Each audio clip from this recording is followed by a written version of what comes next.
Hey everybody, it's Master Gallengeist here, bringing you my review for the latest episode of Game of Thrones, The Bells, and this is pretty much the feeling I got after I finished Mass Effect 3. I mean, I had narrative problems with that, and this just... Here's the thing. My issue is not that we aren't getting to a point where everybody has a happy ending. Now granted, I usually like those kind of endings, but I really put more importance on things that make narrative and character-driven sense. And this episode is just nuts. Mainly because they decided to truncate everything and they tried to make it into a movie and fast-track character development.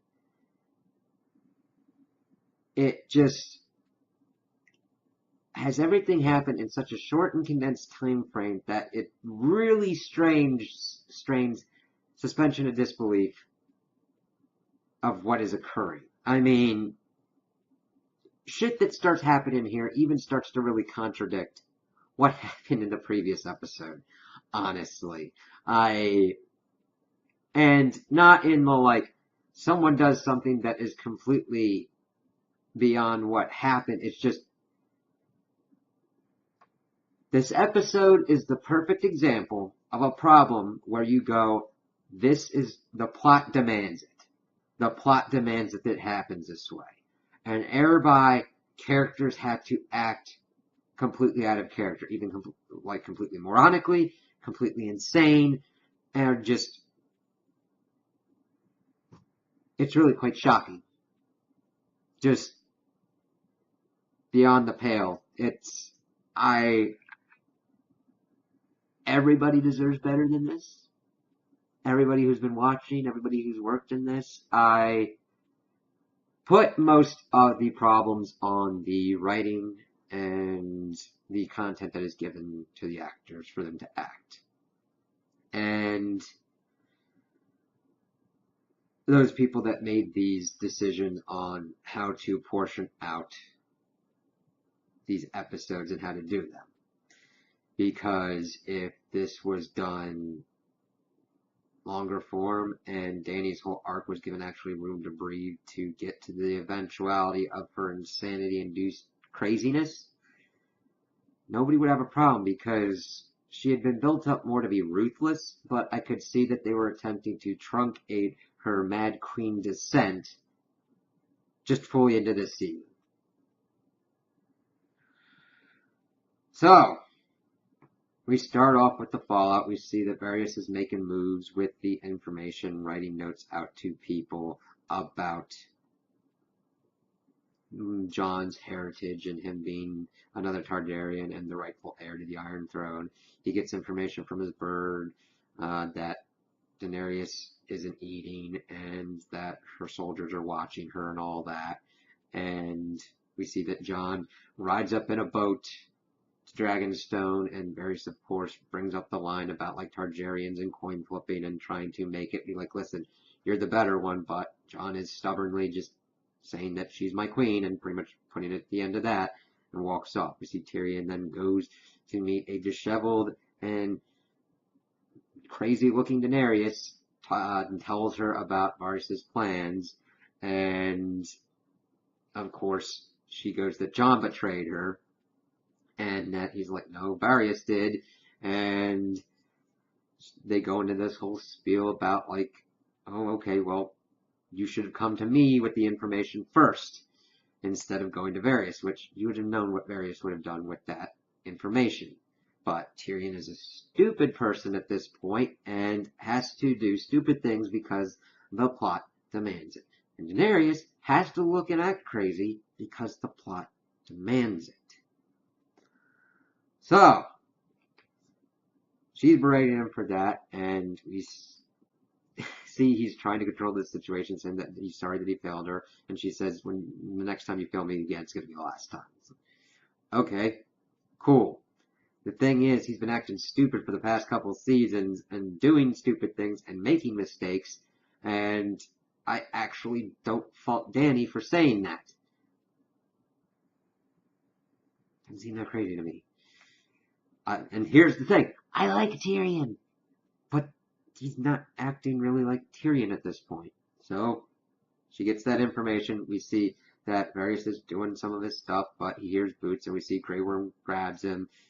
We take him down to the place where Stannis was burning people as well, and Tyrion and Varys had their little moment.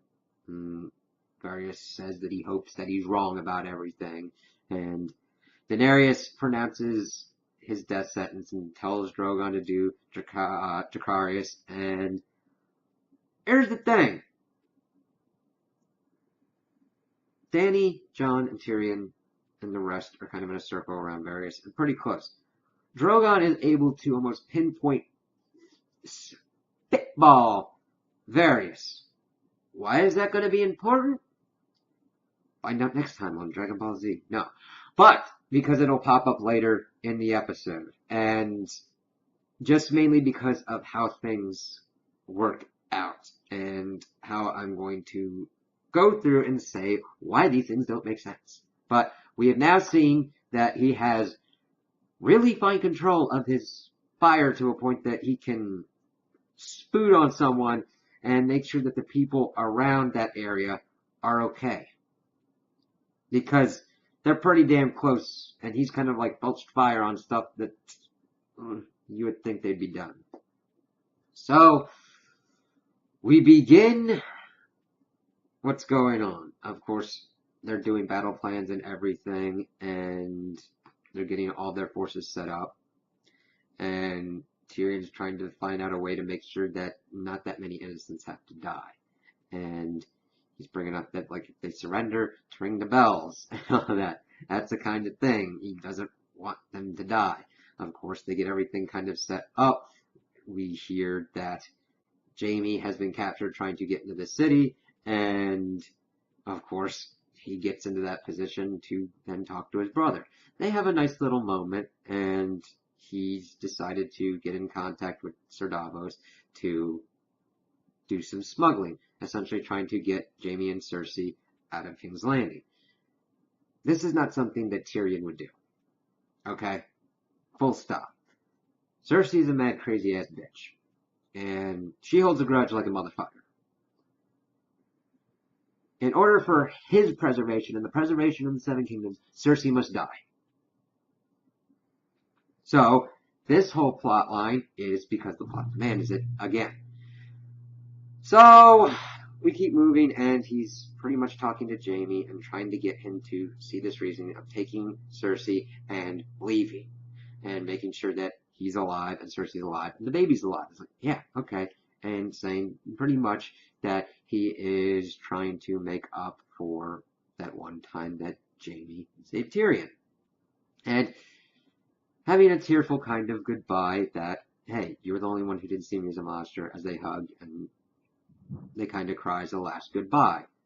That I don't really have a problem with. Their kind of final acknowledgement of each other. It's like, yeah, that's pretty good. That's pretty cool. But everything around it's like, oh, God. So that's what we're setting up. We see that Arya and the Hound pop up, and they get their way into King's Landing because the plot demands it. Not because we're shown a cool-ass, kick-ass way that they have come in to do it. It's like, oh, okay, whatever. Then begins the most OP plot armor shenanigans I've ever seen that really kind of puts into question everything that has happened up until this point. Okay? Now, I don't say that lightly. I understand that the plot demands that this occurs. But we move, and we see everybody line up. Tyrion says that if the bells ring, they've surrendered, stop the fighting, all that kind of stuff to Jon Snow. It's like, yeah, okay, fine. Everybody's all set up. Somehow we've got a butt ton of Dothraki that somehow survived, even though we saw that, or led to believe that a lot of them were wiped the fuck out, but we got Dothraki and shit. We got Unsullied and everything. And, oh Lord.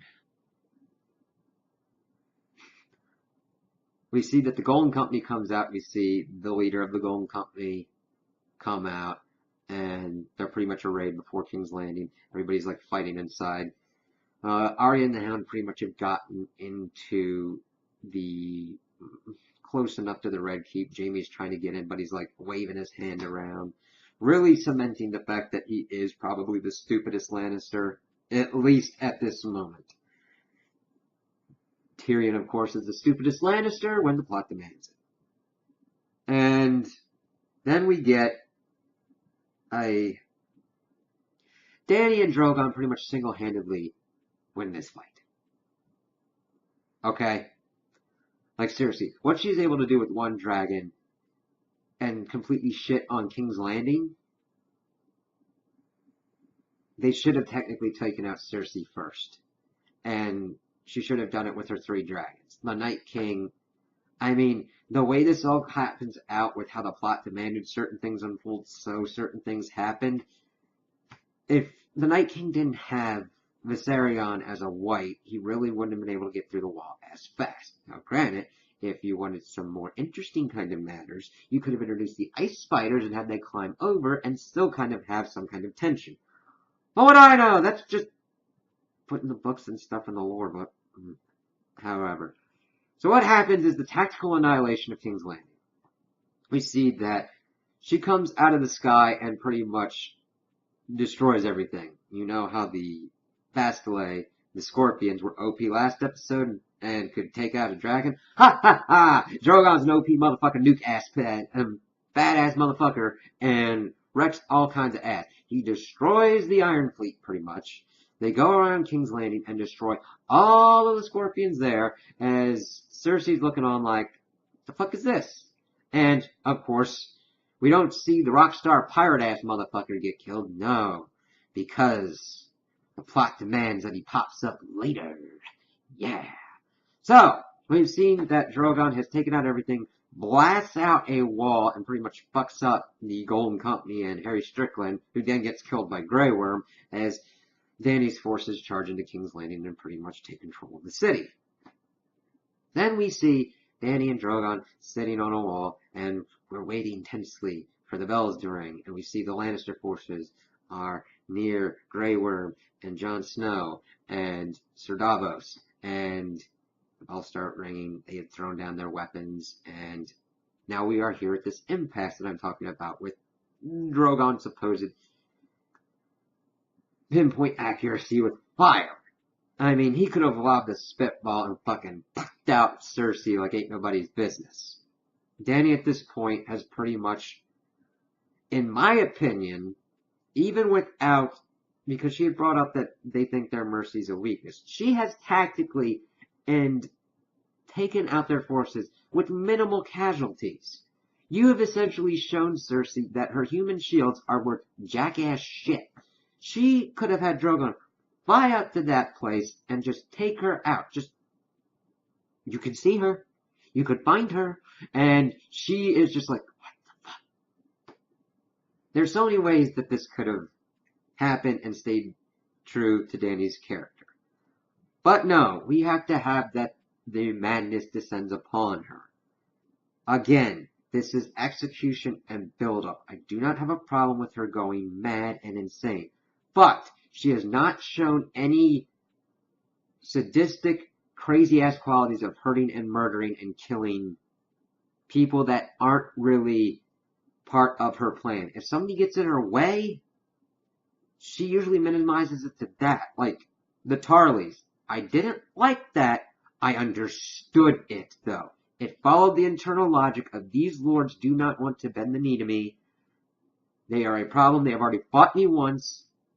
I gotta take them off the board. Now granted, she could have had them take the black, but this wasn't a cool thing of, I want to burn them to burn them. Okay? Here's the thing.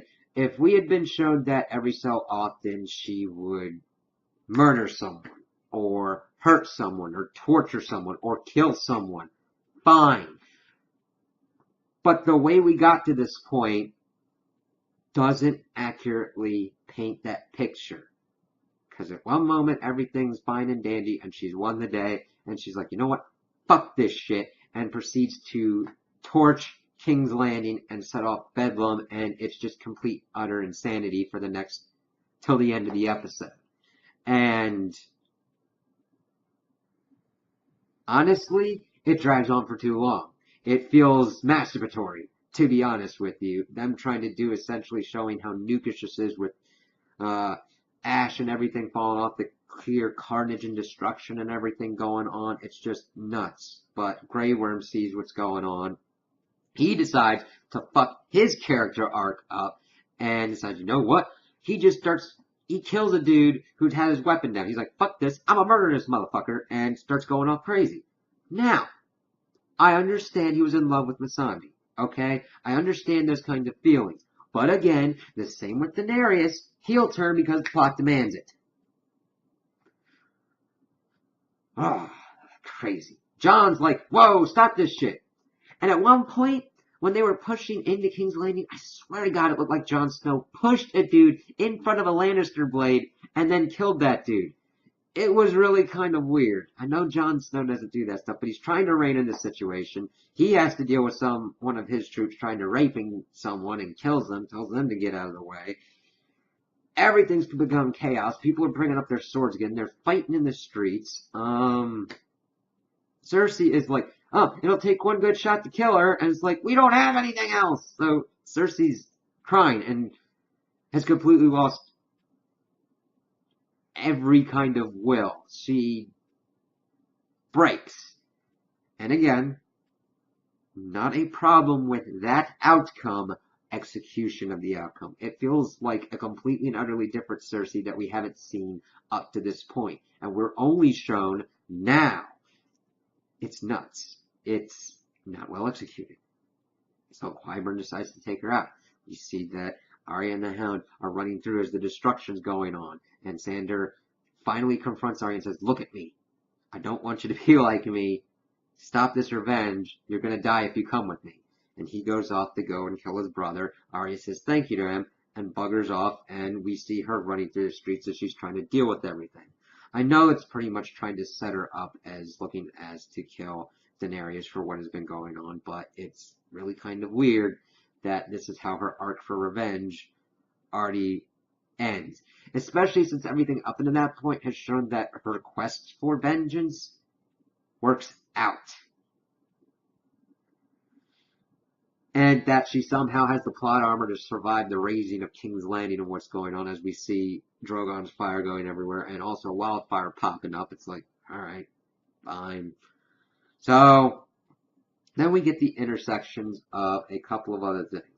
Let me bring up Jaime first. He is trying to get into King's Landing, into the Red Keep. So he goes the bottom way to where the ship to Pentos would be. And who the fuck pops up? Oh, he's a rockstar pirate. What are the odds? Why does this scene exist? For all of its intents and purposes, for the inevitable conclusion of what is going on with Jaime and Cersei when we get there, this scene serves no purpose. Euron should have just been toasted when Dany went. He's not that big of a character. So we get a fight between Pirate Pretty Boy and Jaime Lannister. And I gotta say, as they're fighting and tussling, of course Euron kind of stabs him twice with a dagger, but Jaime's able to get to his sword and stab him through his gut. And he says, I'm the man who killed Jaime Lannister. As he walks off into the Red Keep. It felt like such a troll moment, and that kind of subversion of expectations kind of shit, that's like... You can't just go and make a story, and then just because something's expected, change it to such a thing that it completely breaks the narrative. That's not the point of subverting it. I'm like, it just felt like such a troll moment. I'm like, what? And in the end, he really didn't. And we move on, and we see in Cersei trying to escape the Red Keep and the destruction because Drogon, having destroyed a good amount of King's Landing, starts destroying the shit out of the Red Keep. her and the Mountain and Qyburn and the rest of the red shirts, because I'm like, okay, we're getting to Clegane Bowl. These motherfuckers are going to get red shirted like ain't nobody's business. Hound pops up on the stairs. He takes out pretty much the rest of Cersei's Queen's Guard, and he's like, I'm ready to kill you, brother, pretty much. And Qyburn's like, Cersei's like, stay with me. And he's not listening. And Qyburn's like, hey, dude, listen. And, of course, he gets his Frankenstein kind of deal. And he gets pushed, and his head fucking pops like ain't nobody's business. I'm like, alright, that's convenient, but whatever. And Cersei's like, fuck this. Scoots on over. And then we get the worst editing in here, because it starts interspersing with Arya running through the destruction of going on and this fight. And it's just, it screams of like, I am an artiste and this is my style. And it's like, you're fucking over the substance, because you're just cutting in between, and it's just like, come on. And the Hound is not having a good time fighting the Mountain, because he's an undead zombie motherfucker now. And he's doing some damage, but not a lot. He stabs him once in the kind of like abdomen, but it doesn't really do much. And eventually, he starts losing armor, and we see how crazy and ugly looking he's looking. And then eventually, he starts choking the Hound and is about to like Oberyn him, but he grabs a knife and like starts stabbing him everywhere, and then stabs him in the head, and that doesn't take him out. He's like, oh, fucking die. And then he fucking tackles him and takes him out the window, and they land in Dragonfire. And my main issue was the editing and where it kind of happened on these stairs. I mean, granted, it was kind of cool. I don't mind the ending of Sandor and Clegane dying together in fire. Again, it's the execution. We built up Clegane Bowl, and it halfway delivered. I will give it that. But you're just like, ugh. So Cersei's wandering through. She gets to the map room, meets up with Jaime. She finds out he's in there. She's like, all right, come on, let's go. And they try and go through down where the dragon skulls were, and all their exits are blocked. And she's like, I don't want to die. I want my baby to live. And I'm like, you should have thought of that before you started a war with people. What do I know? Jon Snow, and I don't know shit. Oh, fuck. But they are then embracing, and the castle remains fall upon them and supposedly kill them. Why do I say supposedly? Because I didn't see it. And it falls on them, and again, I don't know where this is going. Alright? And because the plot demands something at certain points, I'll just see what the plot demands. It's just crazy. So, Jon and his forces pretty much escaped from King's Landing at this point. They've gotten a lot of people out. Tyrion's looking on the destruction like, what the fuck? Arya was trying to save some people, but it didn't work, and evidently a white horse is there. And Arya is able to calm it and ride it out of King's Landing. There are a lot of different ways that this could have happened. And it just was like, really? I mean, Arya could have murdered Jaime, took his face, and killed Cersei, and that would have been like, oh, that's kind of crazy. But people were like, you could expect that to happen. And I think that's a weak excuse for when you're writing a narrative. As long as something is executed well, like certain things that would happen in Avengers Endgame, it works out. Expectations aren't necessarily a bad thing. Granted, some people can overhype certain things, fine. That is not the issue here, and not what most of the people are going on about. This is about the execution of what has occurred, and the breaking of the narrative, and just doing things because the plot demands it. I mean, there's so many other ways. It would have been cathartic and interesting to see that Jaime, in trying to save Cersei, was unable to do it because someone else had vengeance on their mind, and were like, hey, here's in this chaos, kills him, takes his face, and kills his sister. that would have fit within Jamie's perpetual role of kind of being a failure, one that they kept reinforcing when they when they decided that he needs to go to King's Landing to be at this point in time because the plot demanded it. There's always going to be fan expectations, and there's always going to be fan theories that there's someone out there that'll pretty much peg something that's going to be right. Like Jon's parentage of being Rhaegar and Lyanna. It works out. Could there be other theories that work that way in Martin's book? Sure. But he's just as culpable as the show writers because he has not put out the books for them to follow and adapt and only gave them a loose outline. And they're like, we're just going to finish it up the way we want to finish it up. And fine, that's cool. That does not mean it's good. And you don't have to be a literary expert to understand that certain things plot-wise do not work out. It's like, what the hell? There's no catharsis and payoff of Dany going mad. There's no, like, creeping suspicion throughout all of it. You mainly just see her being ruthless, and then out of nowhere, she's like, fuck it, burn this bitch to the ground. Burn these people that I don't know.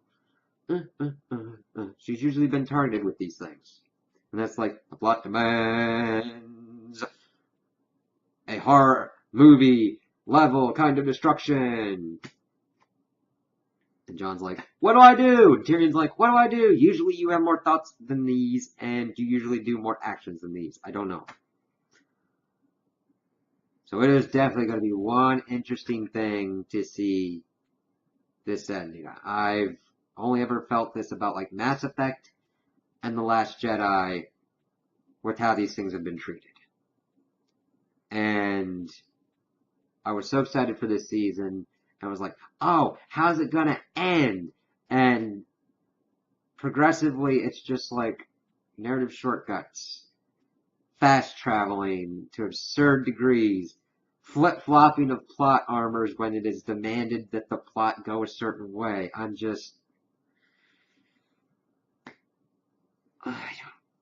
I don't know. I don't know, man. This could be so much better. The fans deserve so much better. The people involved with the project deserve so much better. And I just don't know. It'll definitely be one hootenanny to see what the fuck pops up at the end of this series. And I'm not putting it past them to see how this can go. So those are my opinions on the episode. Tell me what you guys think in the comments below. If you liked it, if you didn't like it, if you agree with me, if you disagree with me. Also like and subscribe, and I hope you have a good day.